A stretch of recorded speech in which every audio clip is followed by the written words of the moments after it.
Kasong qualified statutory sexual assault ang dahilan ng pagkakaaresto ng isang most wanted person sa ikinasang manhunt operation ng Eden PNP sa Matina, Davao City. Patrolwoman Daphne Pasaol sa balita.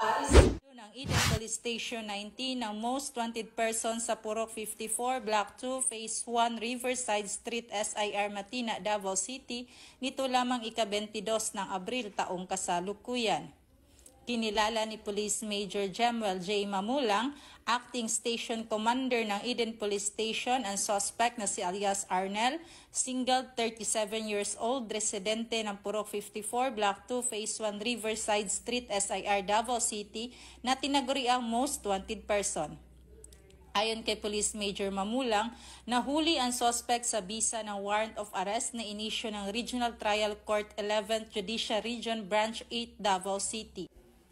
Ang suspect ay nasa kustodiya ng Eden Police Station 19 at mahaharap sa kasong qualified statutory sexual assault na may inirekomendang piyansa na nagkakahalaga ng 180,000 pesos at para sa tamang disposisyon nito. Samantala, ang Police Regional Office 11 sa pangunguna ni Police Brigadier General Alden B. Delvo, Regional Director sa kampanya nito kontra kriminalidad upang tuluyan ng makamit ang kaayusan at kapayapaan tungo sa kaunlaran ng bansa.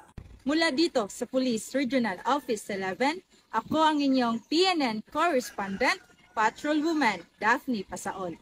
Alagad ng batas, tagataguyod ng balitang pulis. Maraming salamat, Patrolwoman Pasaol.